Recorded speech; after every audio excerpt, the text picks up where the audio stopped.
I ended up buying the shift improvement kit for or from TransGo for this transmission. I wasn't really having too many issues, but I figured, you know, everything in this kit is all about improving shifts, so I figured I'd give it a shot, go for it anyway. And then I also opted for the large capacity, like a 2 to 3 extra quarts oil pan while it was out. And that seems to be a pretty nice oil pan. And it has a blank spot right here for a temp sensor, which I'm going to add not only just for my knowledge, but it'll also help me do the initial level check for the fluid, because the transmission needs to have fluid temp between X and Y temp to tell you that it's the correct level, whether it's either coming out of the overflow on the bottom of the pan or in. And I was kind of worried about that, the overflow, but you see it's recessed down there, and there's the tube, like I said earlier, or in the last video. That's where the plug on the bottom, you take that out and the fluid should be at that level at the correct operating temp. So in the aftermarket pan, it is all set down, so it's at the same height. So next big move is going to be popping this valve body off, going through the instructions, seeing what I need to do. I think there's a small drill bit to drill out some little holes, and then there's all these replacement pieces, the reamer and the large drill bit there. This is my first TransGo shift improvement kit I've ever installed, so we'll see how it goes.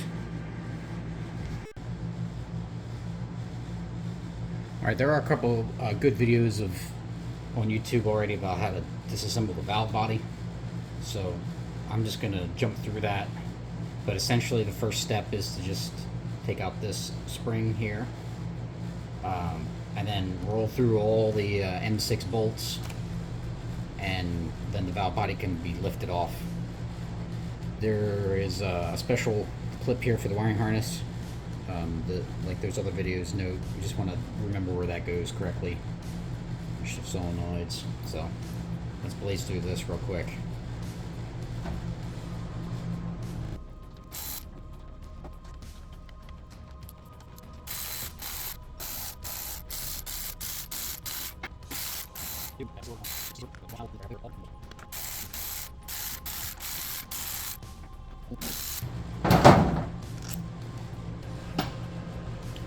And now I lift the valve body straight off, and then have to go to the side here because we've got our shifter rod.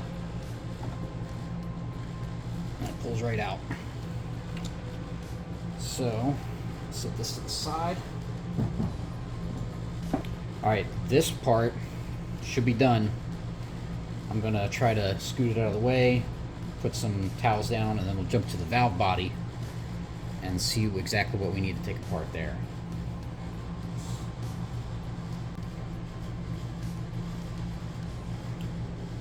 So the instructions start with just identifying your valve body. This is A750. Follow pages 2, 3, and 4. And page 2 wants to drill holes, A750, in the main plate. So that means I'll flip this guy over and pop that apart. So being mindful of our shift linkage there,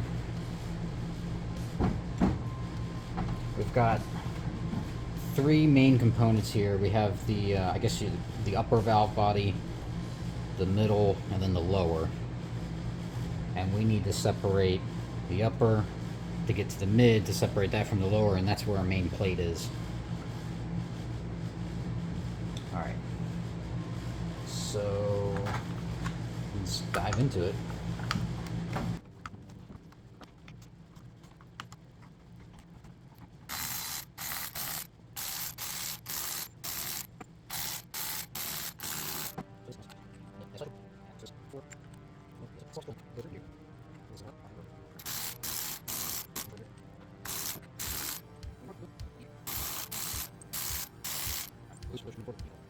Alright, now the upper valve body.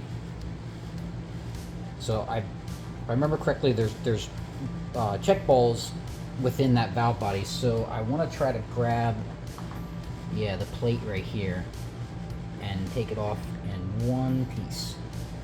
Correct. There are no check balls in the mid valve body here. I'll slide this off just to get a visual of them. Yep, they're actually blue. Interesting. All right. Put that back and set this to the side. Let's put it over here. All right. Looks like we've got bolts there to take off. We'll get this separated.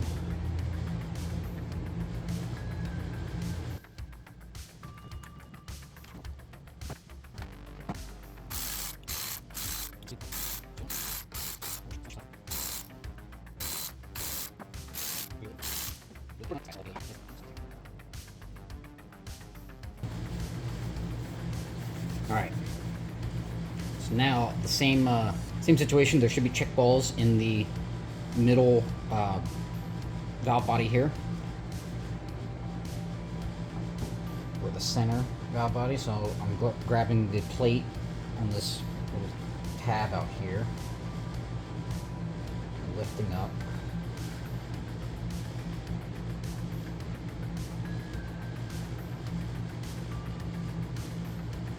Yep, I think all the check balls are within this guy. Flip that over.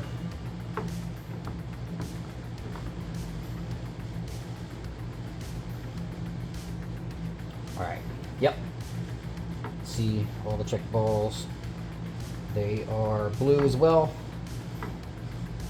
Probably some kind of polymer. Alright. So I'm gonna go ahead and clean this off to get ready to drill the 2 holes that the instructions are calling for. I don't want any shavings to stick to it. In the meantime, I'm going to give these, a wipe down, take some photos just to confirm check ball locations. And then, and I'll take a picture of this guy and the upper, and then also a picture of the lower, just in case there's anything. Yeah, it looks like there's an insert there that's free. And then I'll throw those images in the video just to confirm at least my check ball locations. The instruction manual did note something about alternative locations for check balls, so they were cautious about recording exactly where your check ball locations are and making sure they get back to those same locations.